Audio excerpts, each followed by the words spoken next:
Kay has already liked my video.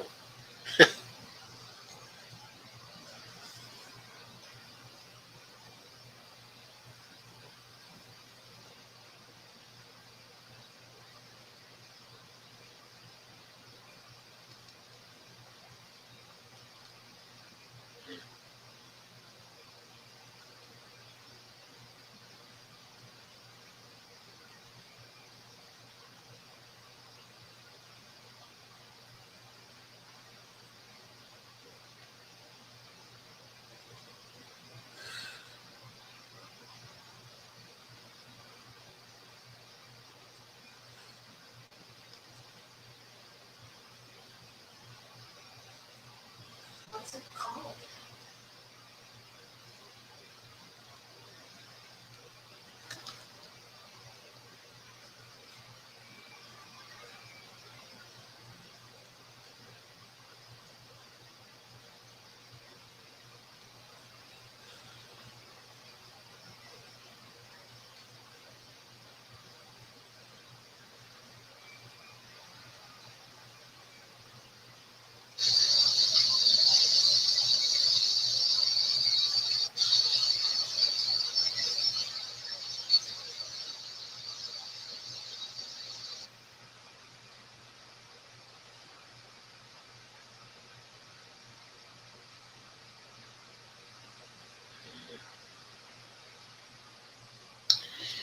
Okay, I am here, of course.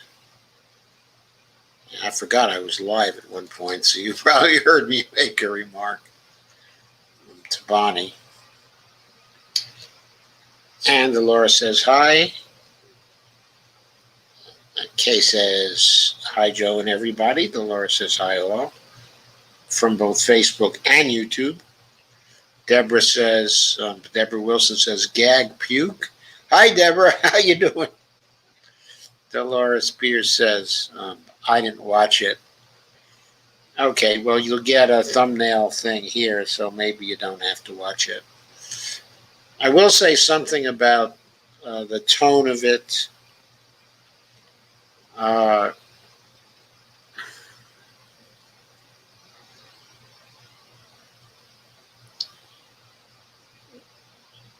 He struck a tone which, was optimistic, was very, very positive. He called for bipartisanship a lot.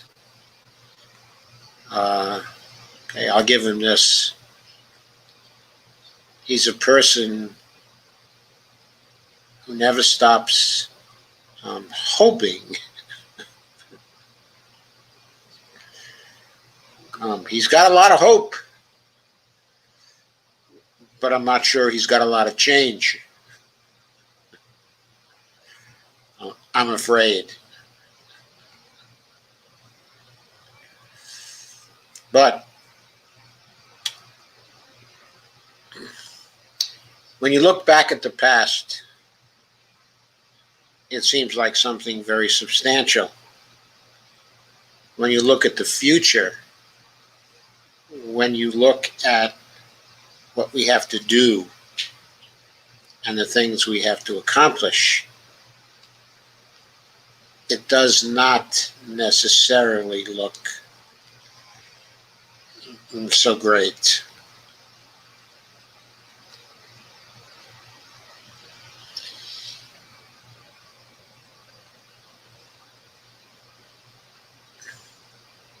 So, of course, he's talking about the crises we're in, the accomplishment of the first 100 days, 200 million shots in arms, in 100 days. The great logistical victory in getting all those shots to people. Of course, he says, we're on the move again. We never stay down. We're in a crisis, but it's a time of opportunity also. He says he thinks America is ready for takeoff. There's no quit in America. He nods to Pelosi and Schumer for their help. He says we're marshaling every resource to vaccinate people, that vaccines are widely available, and he calls for everyone to get the vaccine so we can come as close as we can to ending the pandemic. Gets a little more specific, talks about when he took over as president, only 1% of people over 65 were vaccinated, whereas now 70% of people over 65 are vaccinated. He talks about the $1,400 checks as if that were victory. But that just reminded me that it should have been $2,000 checks, that's what he promised. He didn't promise $1,400 checks. We all heard him. And no one will convince us to be grateful for the fact that he lowered the $2,000 checks to $1,400 checks. He cost Barney and I $1,200 with that particular move, with that particular decision. We know there was no concrete reason for that. We know the federal government could have afforded the $2,000 checks every bit as well as it could have afforded the $1,400 checks. Because we know MMT, and we know what the truth is. And we know there was no fiscal responsibility excuse for the $1,400 checks. It was just being politically cautious. He talked about people in cars lined up for miles for food. He never expected to see that in America. He was impressed by the fact that many of those cars were nice cars. That people had nice cars, but they didn't have food. And he pointed out the American Relief Plan is providing relief for people, and that most people now have food again. I don't know how he knows that. He didn't tell us.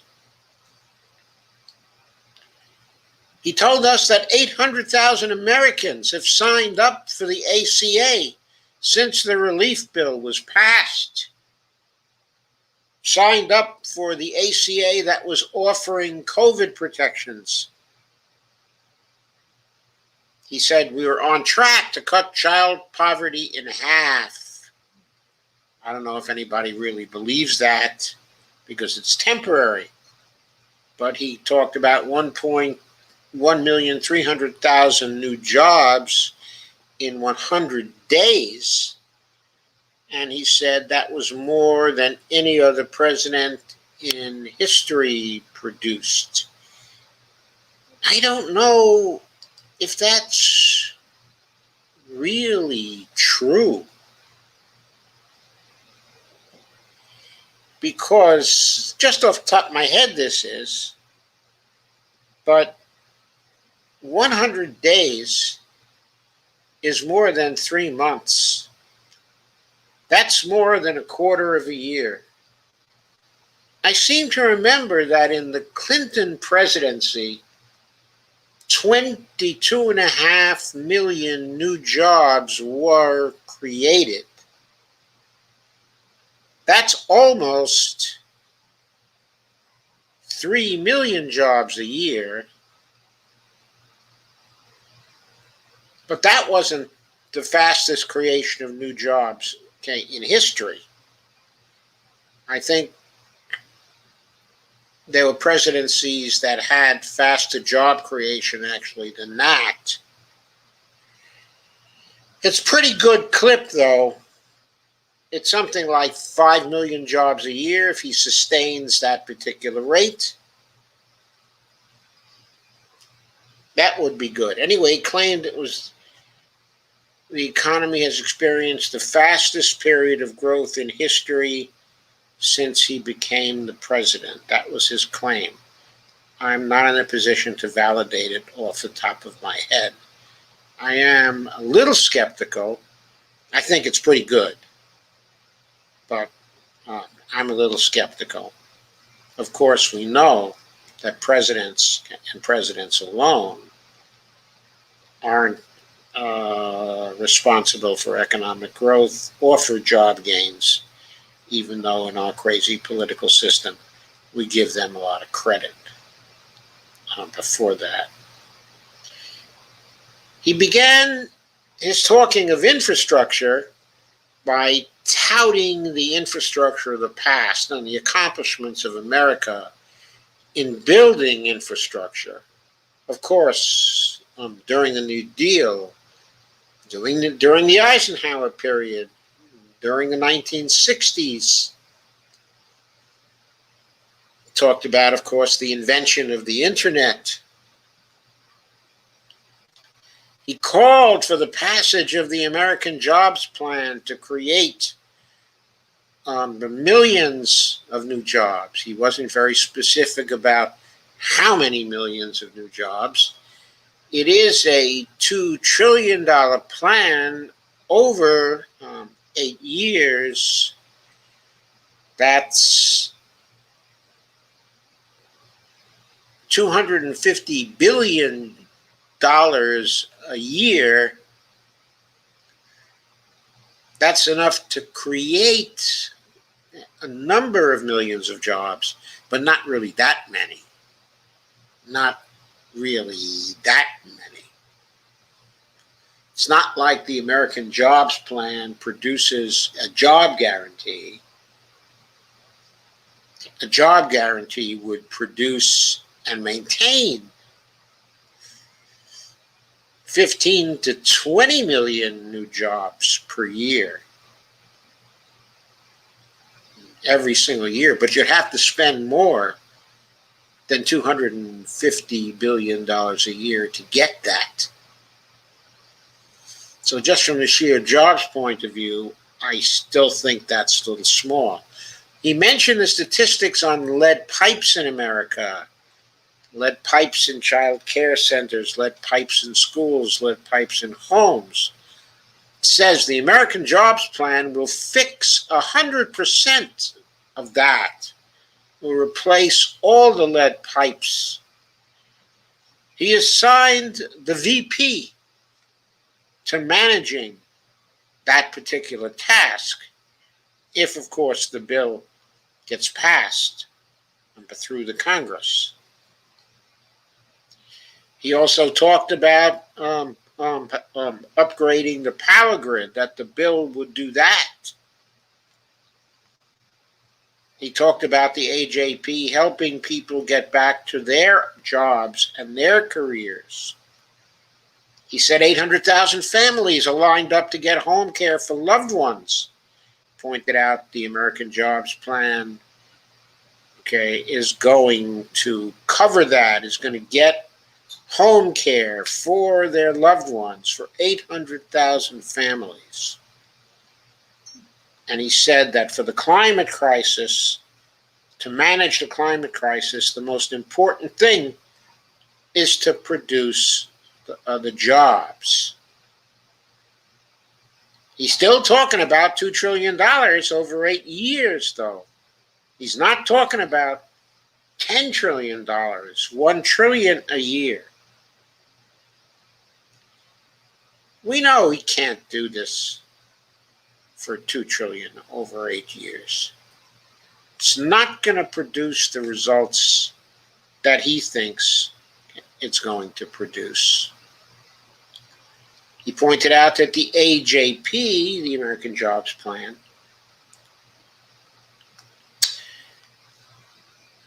was going to create charging stations for electric cars all over the country, creating infrastructure we need to actually make the electric car industry sustainable.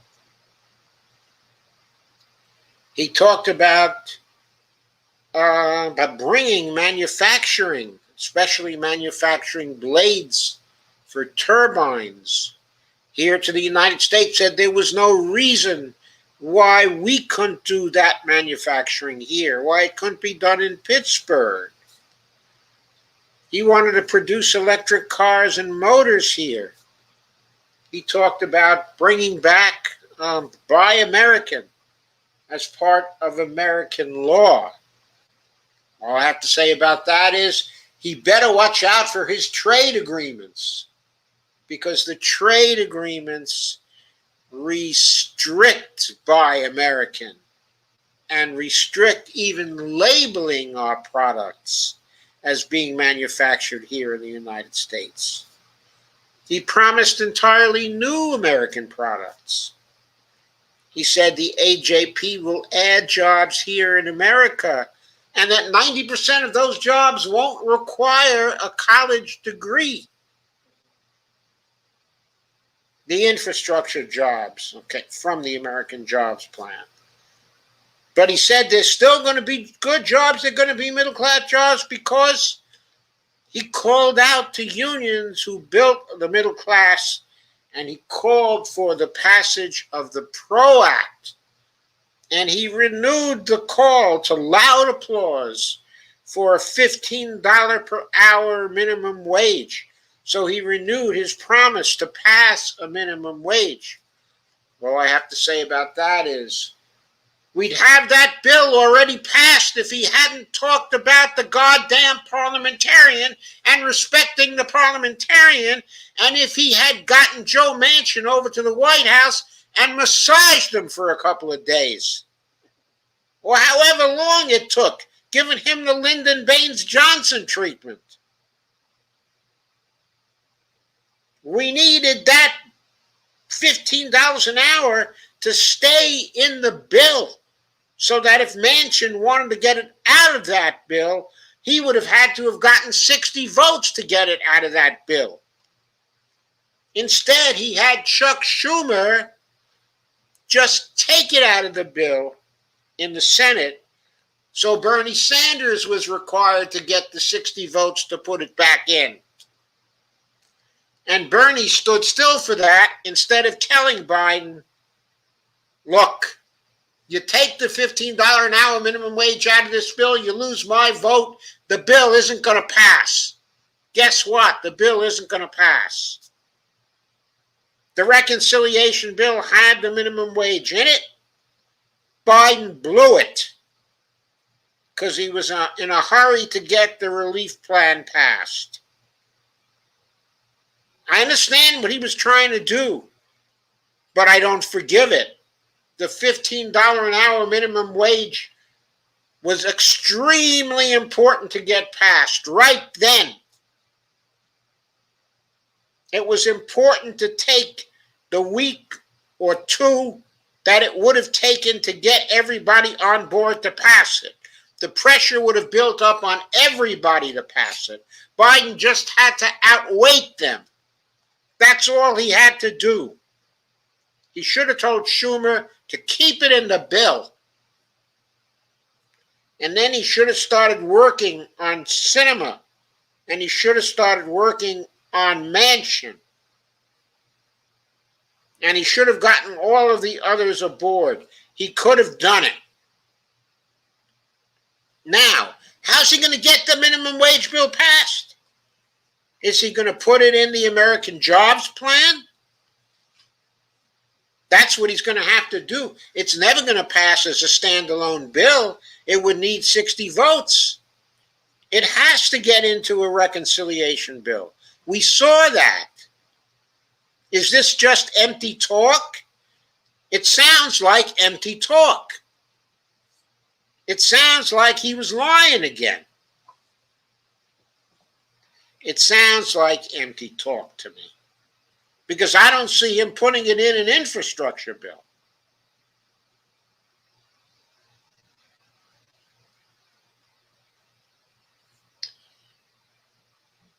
He could have had the $15 an hour minimum wage if he'd supported it in the American Rescue Plan. That's the bottom line. He talked about how so much is changing in the world and we need to adapt to artificial intelligence and we need to be competitive with other nations, with all other nations. Pointed out we used to spend 2% of GDP on R&D, and now our expenditures on GDP are only down at 1%. How about 4% of GDP on R&D, Joe? I'll tell you how to get 4% of GDP, how to get that allocated, okay, to R&D. I'll give you the secret. Pass Medicare for all. That will reduce the amount of GDP we spend on healthcare spending from close to 20% of GDP down to about 12% of GDP. That frees up 8% of GDP. So you could bring GDP spending on R&D up from 1% of GDP to 4% of GDP, Joe. That's how to do it. Joe then called out DARPA, Defense Advanced Research Project Agency. Now, of course, he praised DARPA, saying it was responsible for the internet and for contributing to our security for so long. But then there was a twist. He called for a new DARPA at the National Institutes of Health to create breakthroughs such as preventing pandemics and ending cancer. And presumably, he intends to fund it in the way DARPA is funded, which is very, very generously, by the way.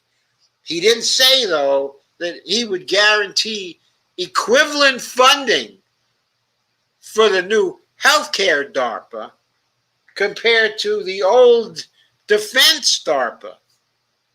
Well, how about that, Joe? Is that what we're going to see? He called for bipartisanship on this. He applauded the Republicans who laid out their own infrastructure plan. Joe, their infrastructure plan is what? $600 billion? Your infrastructure plan is $2 trillion? How are you going to get all those jobs created, all those jobs done for $600 billion when you can't even do what you want to do for jobs with $2 trillion? How are you going to do that, Joe? Those things are inconsistent, Joe. There's a contradiction there. You can't have bipartisanship and have those jobs. Do you know why? Because they want to beat your brains out in 2022, and they want to beat your brains out in 2024 so they can take back the White House and all the Congress. And that means they don't want you to give you credit for creating more jobs than any other American president ever has created. That's what it means, Joe. Get real, Joe. Get real. He warned the Republicans. He says, doing nothing about this is not an option because we need to compete with the rest of the world.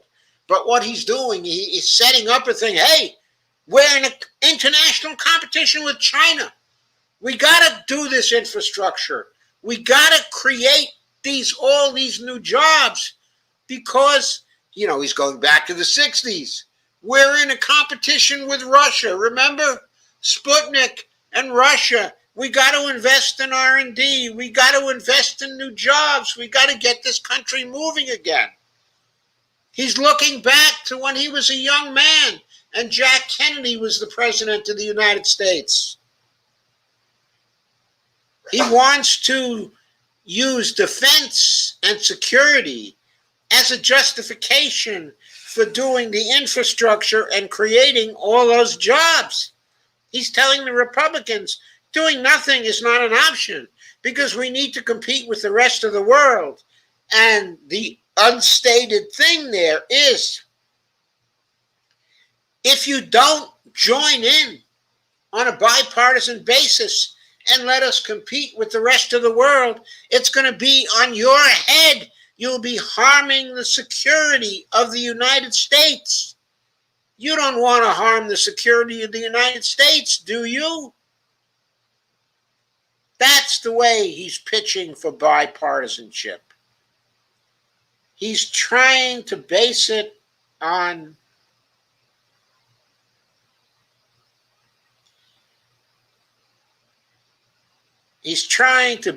all on national security and on patriotism, and tell them that if you won't do this, you won't allow us to compete with the Chinese. You'll be jeopardizing the security of this country. That's the justification that he's starting to set up here. He talked about how he traveled with Xi Jinping, that he traveled over 17,000 miles with Xi. Did they travel in a car, talking for the whole 17,000 miles? Did they travel by train? Did they travel by plane?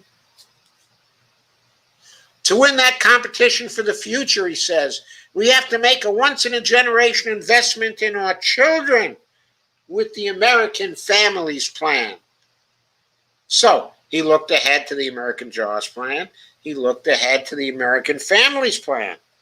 Said the American Families Plan is going to give us an additional 4 years of school.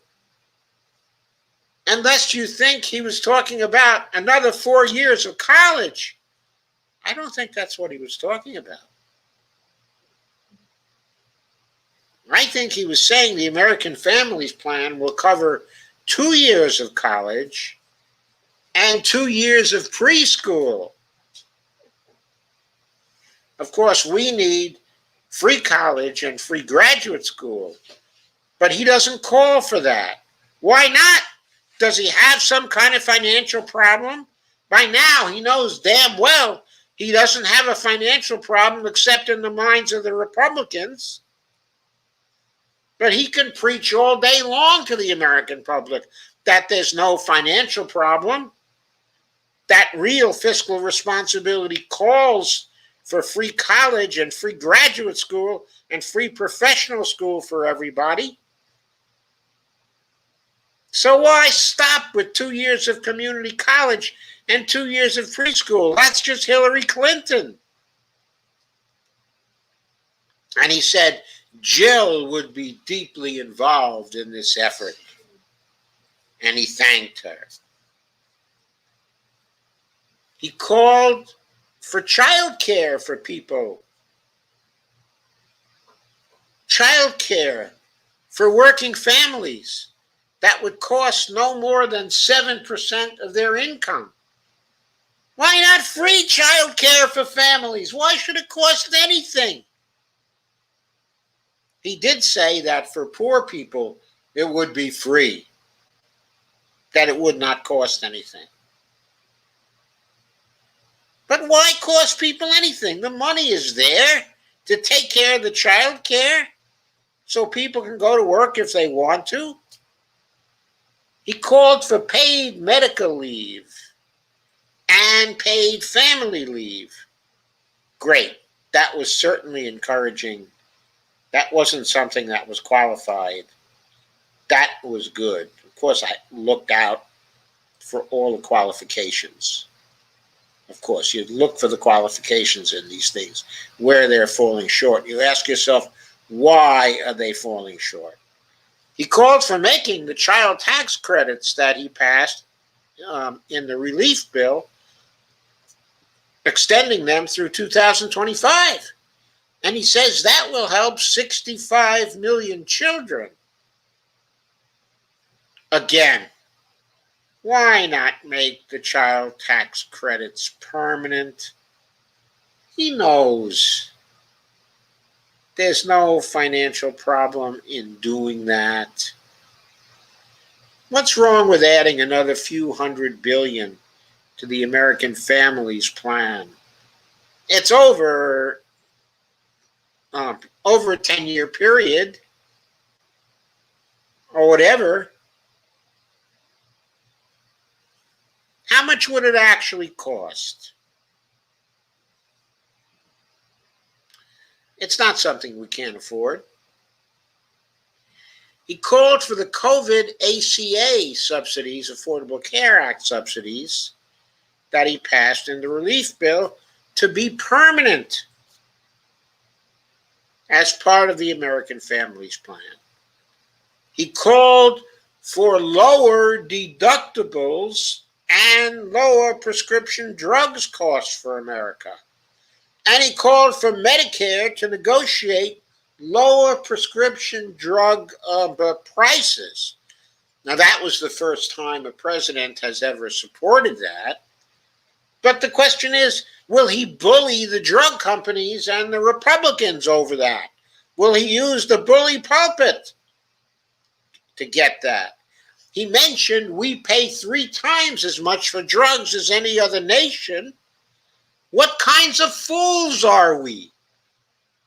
Why doesn't Congress just ask for most favored nation prescription drug prices from the companies?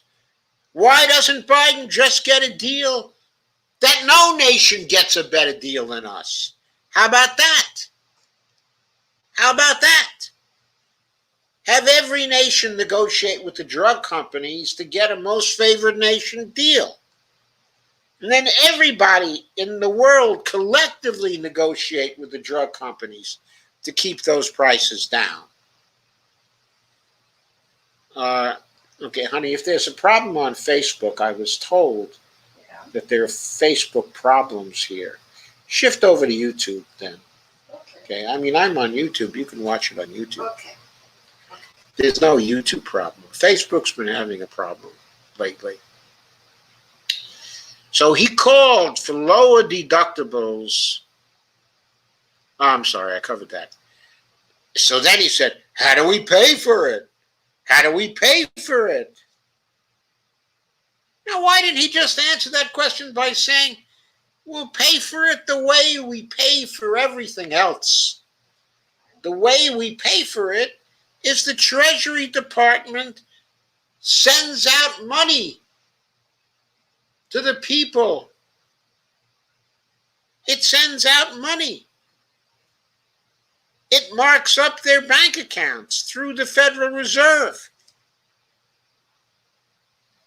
It orders the Federal Reserve to send them the money that Congress has appropriated. That's how we pay for it. But no, he started going with the tax myth again. I won't impose higher taxes on anyone who makes less than $400,000. Well, I'm sure that's a comfort to most people.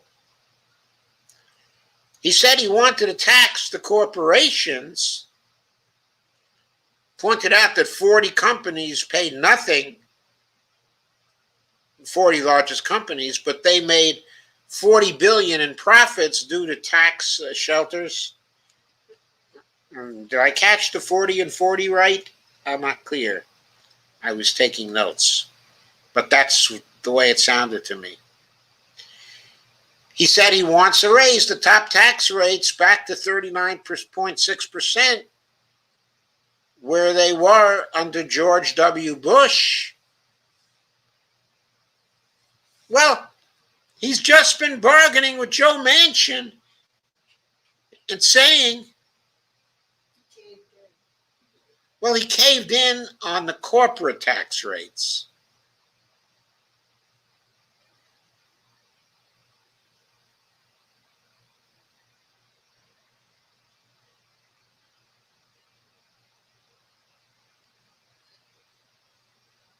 Anyway, so far he's exhibited no backbone when it comes to getting tax rates up there.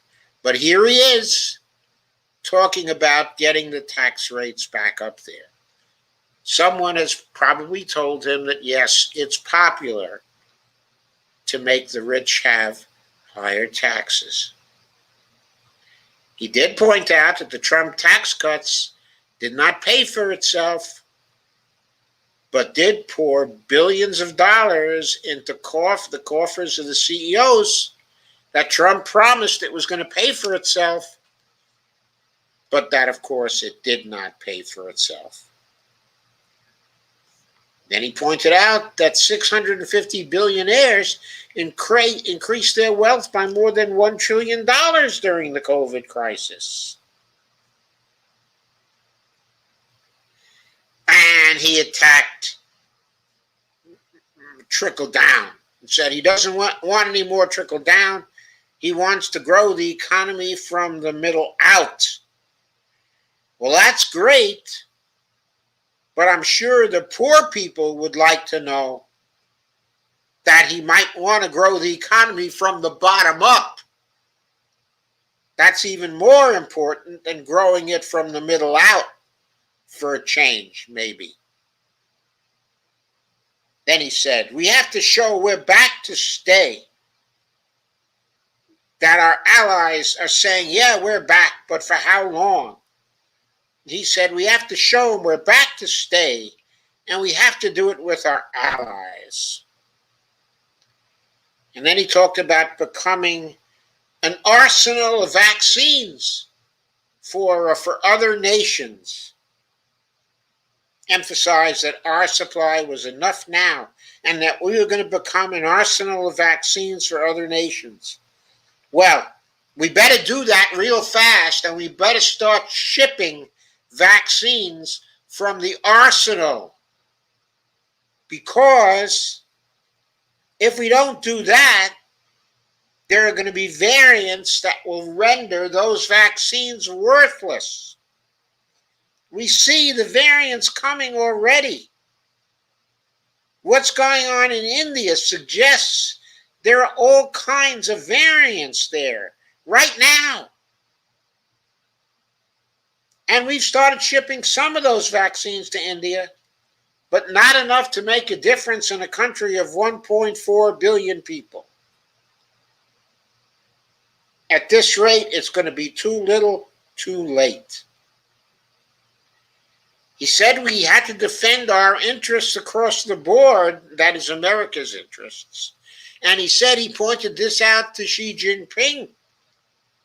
He said, no American president can be silent when human rights are being violated.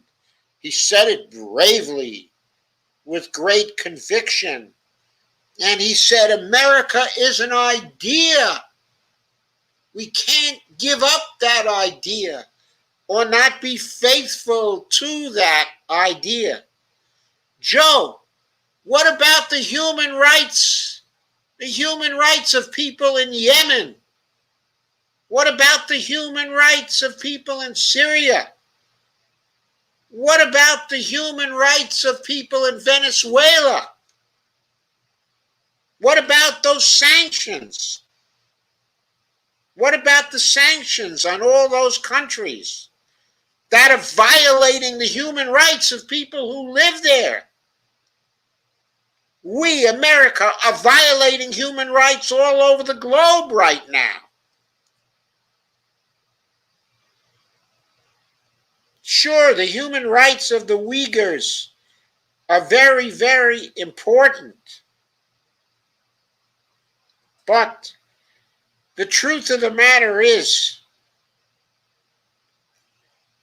that if we're saying that America is an idea, and that the idea is that human rights and freedoms are sacred to us, they have to be sacred all over the globe, not just in some Chinese province where the Uyghurs happen to live. That's the truth. Start talking the truth. He says he has replied to Putin. He's replied to Russian cyber attacks and other initiatives that they've made to make clear that we will always respond. And he said, and we have responded. So he's telling us he's done some things which he's not really talking about to respond to offenses that he claims the Russians have made against us. And of course, he mentioned ending the war in Afghanistan, said it's time to bring the troops home. But he also said we will maintain capability to respond to over-the-horizon threats. There are, of course, all kinds of reports that he's planning to have lots and lots of contractors remain in Afghanistan, and CIA, of course, to remain in Afghanistan, to make sure that the over-horizon threats do not emanate from there. Okay, again. So, we're ending the war in Afghanistan in a Pickwickian way.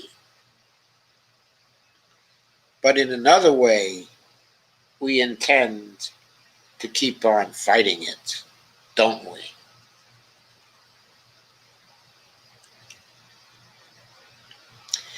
He then mentioned George Floyd and the need for justice and says there are police who are ready for reform.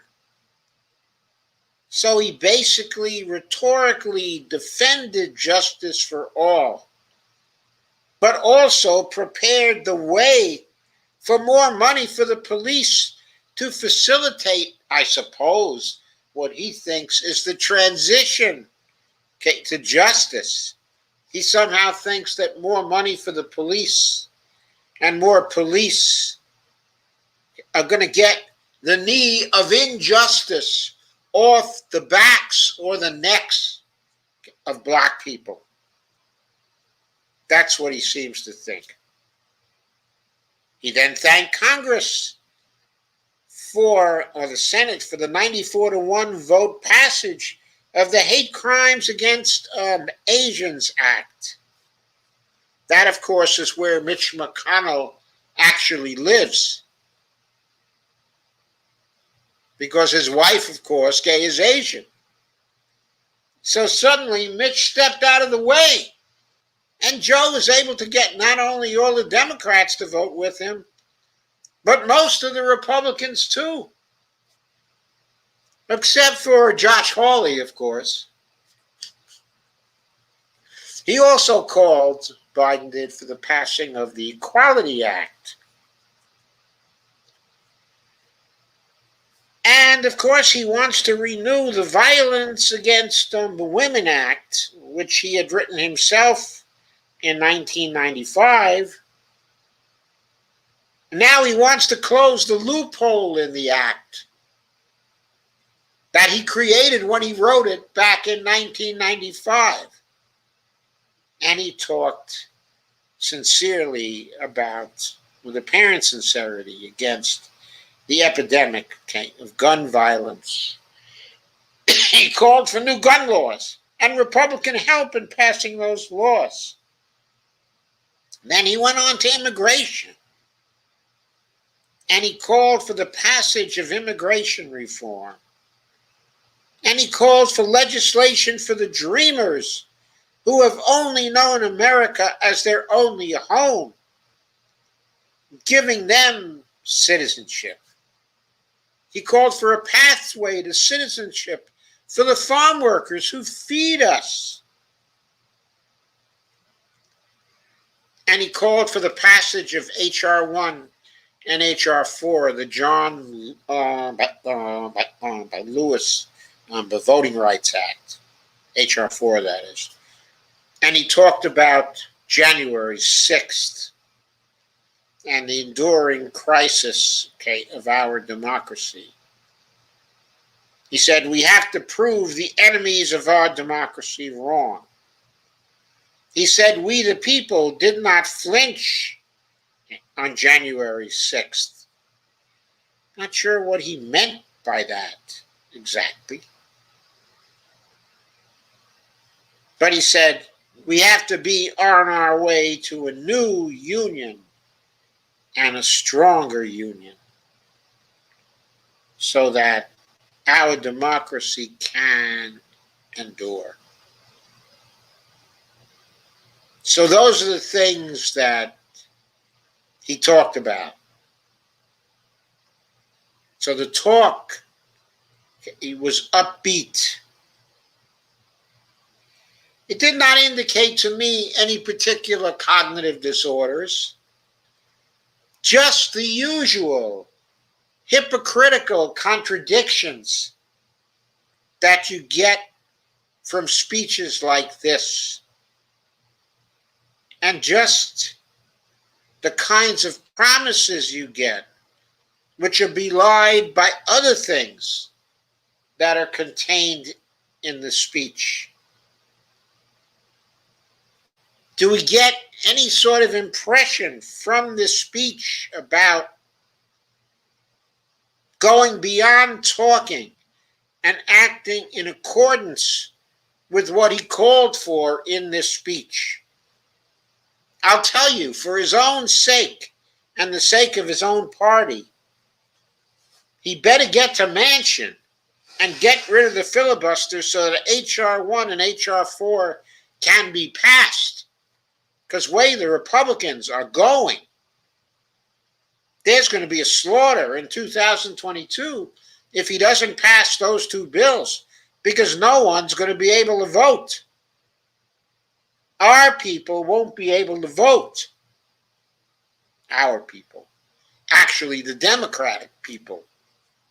The people who might vote for Democrats, who they're counting on to keep them in power, won't be able to vote. Because the Republicans are hell-bent on disenfranchising anybody who might have the slightest intention of maybe voting for Democrats.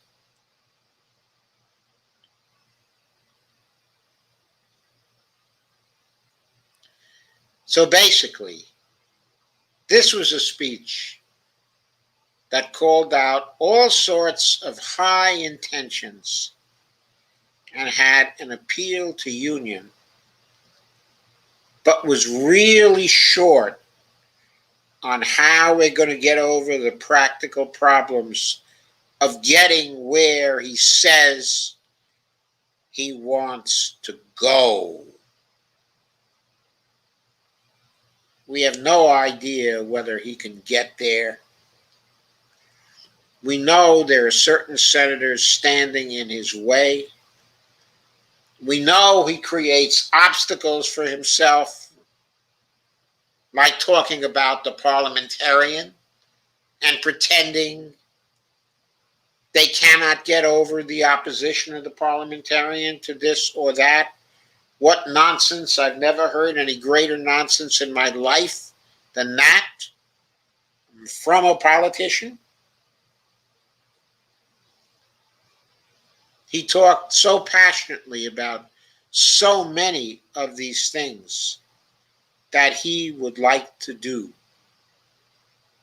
But his actions so far have belied the idea that he has the will to do these things. We know that he can talk as softly as he wants and be as friendly as he wants and talk as complimentarily as he wants about all the Republicans. But we also know that if he wants to get these bills through, especially the PRO Act, especially H.R. 1 and H.R. 4, especially the minimum wage, and especially the statehood bills through, not to mention his infrastructure bill and his American Families Plan. We know that he has to behave like the steamroller. He has to behave like FDR would behave. He has to behave like Lyndon Johnson would behave when he wanted something. He has to behave like a president who will call down the fury of the sky on his opposition. And there is no indication that Joseph Robinette Biden has that in him. No indication at all that he has that in him. So what is he going to do? Just fail over the next 2 or 3 months and then basically crawl into his cave at home and wait for old age to take him?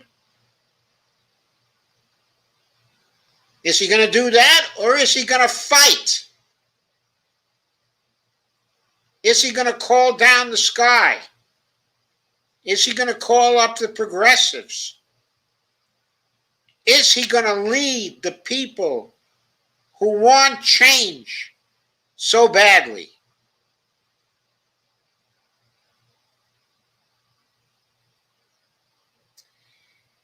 I surely don't know, but I have to tell you, of what he's done so far, I am not optimistic about this. I am not optimistic about it at all. So that's what I think of the speech, and that's what I think it portends. And I now go to your reactions. And by the way, before I lose everybody, I will be back tomorrow night, okay, at 9 o'clock in my usual spot with a program called The Job Guarantee Redux. I had planned that for tonight, but then at the last minute I decided I better say something about this. Kay says, I think he's got some good ideas, but not good enough, Kay, not good enough. But with the Senate we have, I doubt that much of it will get passed. Deborah says, Dolores Pierce, lucky you.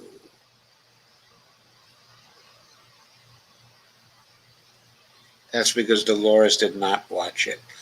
Stacy Van Veen is here and says, I hate Biden. I was kind of cruising along, not caring. And then he made me hate him again.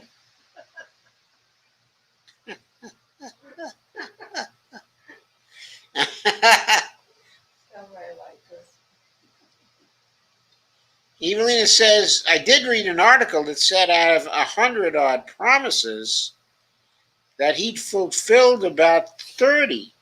Well, if he fulfilled as many as 30, I mean, I'd say he's probably doing pretty well. I don't think Obama fulfilled 30 in his whole 8 years as president.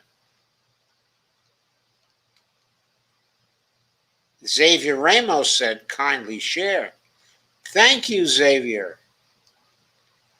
And Kay says, Evelina, upon considering how divided we are politically, that isn't too bad for 100 days. Quantitatively, maybe.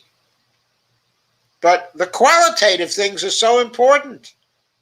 If he doesn't get the PRO Act through, and H.R. 1 and H.R. 4, and the statehood bills through,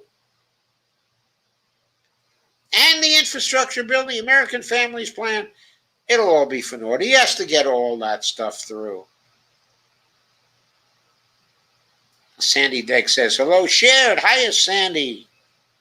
How are you? Kay says, hi, Sandy Deck. Glad to see you.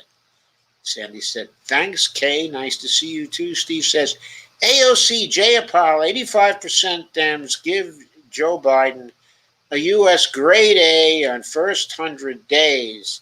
Mainstream media gives two nights address A+. End of discussion, back to brunch. AOC and Jayapal are bullshitting now. Based on the bills they're introducing into Congress, you know that they're just seeking goodwill right now. They're just all smiles in hopes that he'll be open to what they want to do. But they want a $10 trillion infrastructure bill, and he's at $2 trillion. No, I don't think it's time to go back to brunch. But if you're looking for YouTube, No, I've been on YouTube and trying for, I've gone through so many Joseph M. and all your books and everything. it's not Joseph M. Firestone on YouTube. It's Joseph Firestone on YouTube. Search for Joseph Firestone, and you'll probably get to it. There seems to be a problem with the Facebook live stream. Bonnie hasn't been able to find it. I wonder if any of you are having that problem too. And Evelina says, where's Steve? Didn't he say yesterday Biden would raise the minimum wage from $10 to $15 an hour for contract workers? He announced that he was doing that. I mean, he was doing that by executive order. He did not mention that in his speech. He was quiet about that. Steve says that's the least he could do. Evelina says, Steve Gonzo, hi, Steve, was just thinking about what you said, laugh out loud. And Kay says, he did that for federal contract workers, at least for now. Evelina says, had said. Evelina says, thank you, Kay. Stacy says, something is up. New car inventory is practically non-existent. Sandy says, Pony Express. Sandy says, the price of lumber Chase skyrocketed as well. Gina Marie sends a heart. Stacy Vermin says, not just lumber. No corner bead. What's corner bead? To be had this past week. What is corner bead? I don't know what corner bead is. Stacy says Biden is lame. Kay says, we need to cut lumber clear cut as it helps with climate change, although I don't know if that has anything to do with lumber prices. Kay says, Facebook is good for me. Good. Lana says, I didn't know you were on. Oh, gee, Lana, I forgot to tweet you. I'm sorry. I announced it in my usual places on Facebook, but okay, I forgot to tag you in a tweet. I'm sorry. Evelina said he wants to pay for it by taxing the rich. Kay says taxing the rich is good by me. Evelina says let him laugh out loud. He can't tax the rich without the Congress. And he can't get the Congress without crunching some people. Sandy says they made profits, but he can't raise the minimum wage. Kay says invest in the IRS so they can tax the rich. Yes, of course, there's the supposed gap of $1 trillion each year that they lose to the rich who will not pay their taxes. In other words, illegal tax avoidance is producing a $1 trillion shortfall. Now, we know that doesn't in reality fund anything, but that does fund the excuse they use when they want to spend. The excuse is, well, we collected the taxes so we can get the Fed to put that money into the Treasury spending account. Of course, Congress can just have the Fed put the money they appropriate into the Treasury spending account, whether the taxes are there or not. Evelina says, bottom up is right, laugh out loud. What is this middle out? What's wrong with bottom up? I want to know what's wrong with bottom up. Evelina says, Cuban blockade, they need raw materials for vaccines. Yeah, and how about Venezuela? They've been killing, they've had 50,000 deaths in Venezuela from the sanctions. That was as of last year. They couldn't pay for the medicines they needed to avoid 50,000 deaths in their healthcare systems because we illegally froze their gold. We illegally froze their finances as part of the sanctions. Evelina says companies are sanctioned if they sell them to Cuba. Kay says Cuba's 5 vaccines compared to our 3. They go out and help other countries, unlike us. That's what we don't like. We don't want them helping other countries.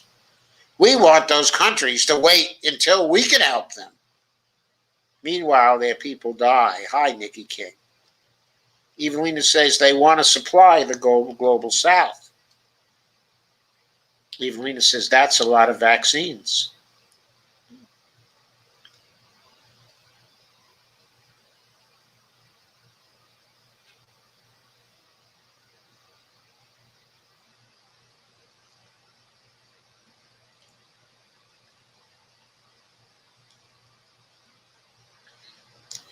Kay says somebody needs to. Evelina Kay says agree. The filibuster needs to go now. Nancy Gosling Blackmore says you are spot on. Thanks, Dr. Joe. Don't forget my Patreon account, folks. Lana says Stacy, haha, hate him again. Ghost Start says much better.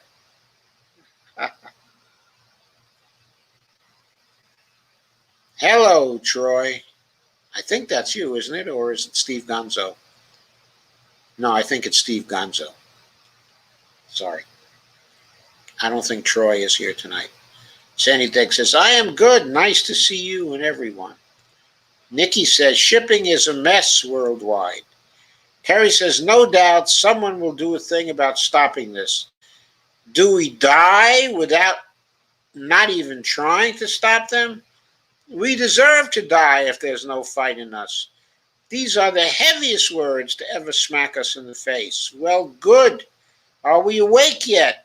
3 negative sentences, but we have 3 far more powerful sentences to follow. We have 7 million Marines to our last breath. What? What are you talking about? What are you talking about, Terry? We have the goods on the rulers to bring on the Second World Court to execute them. And we have our directions, total green, green end. Lana says, you forgot me. I will cry now. JK, what's JK? Lana says, that crap about the deficit and whose taxes need to be raised? Ugh. Evelina says, ha, ha, ha, fund the excuse. All cool people here. Please view my latest, the Top Cat plan, and watch the NASA War Documents latest post on my timeline. Pirate Radio USA Net. Kay says, Cuba has a vaccine for lung cancer too. That's amazing. It's probably based on interferon. Olana says, JK, just kidding. Oh, okay, sorry. Slow on the uptake tonight. Slow on the shorthand.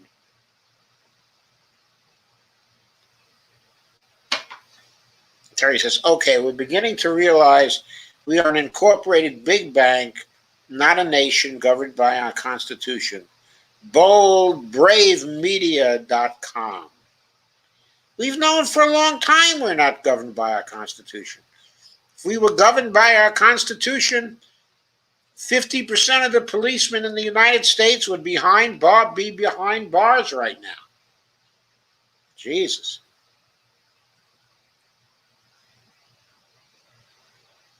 It's just amazing. Okay, later this week, coming attractions for this week. I'm having a job guarantee program tomorrow night I'm going to have a program on police culture on Saturday. And hopefully next week I'll be doing something on police culture, okay, as well, with a guest on police culture, okay, and immigration reform as well.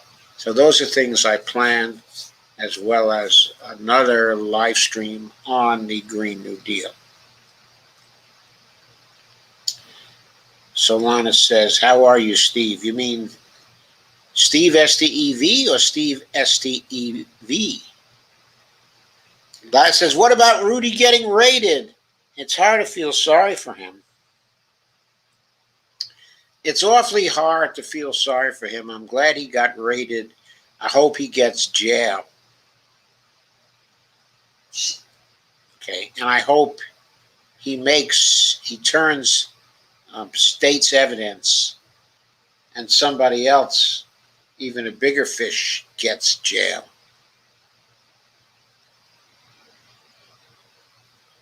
Okay. I think we're there, folks.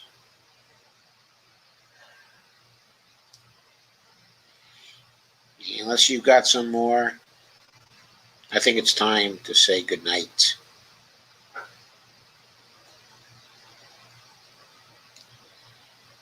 And Ghost Start says, I hope he doesn't shit his face again. Ooh. Ooh.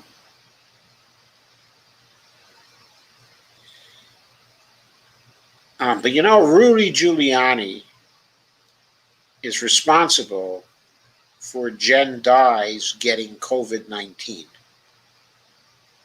That is what he is responsible for. That was terrible. Terry says, the more you learn about Biden, the building of a mountain of hate follows. He wrote the Patriot Act. Topcatplan.ccrg.info, goava.us, gojnn.com.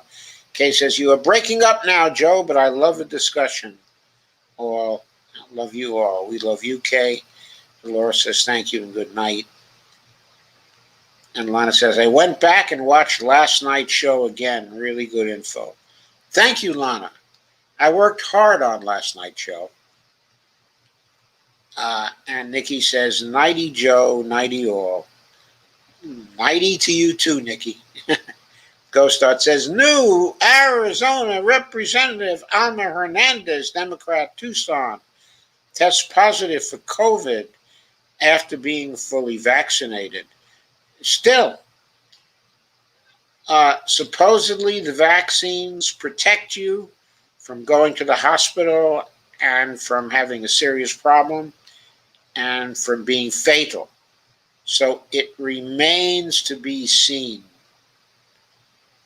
Now we'll have a test case in Congress, okay, as to whether Alma, who I think may be a member of the Congressional Progressive Caucus, if I recall correctly, whether she has a mild case or a difficult case. Lana says, yes, Rudy's son. Absolutely awful. Poor Jen. Lana says, good night.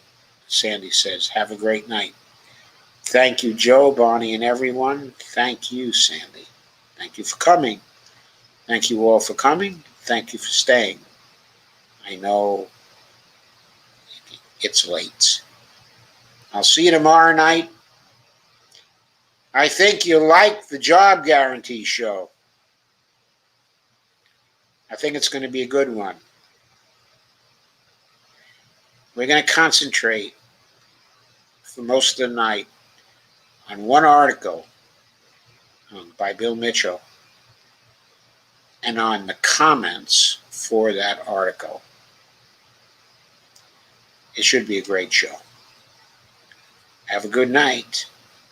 Barbara Reed says, thank you, Dr. Joe. Thank you, Barbara. And good night again.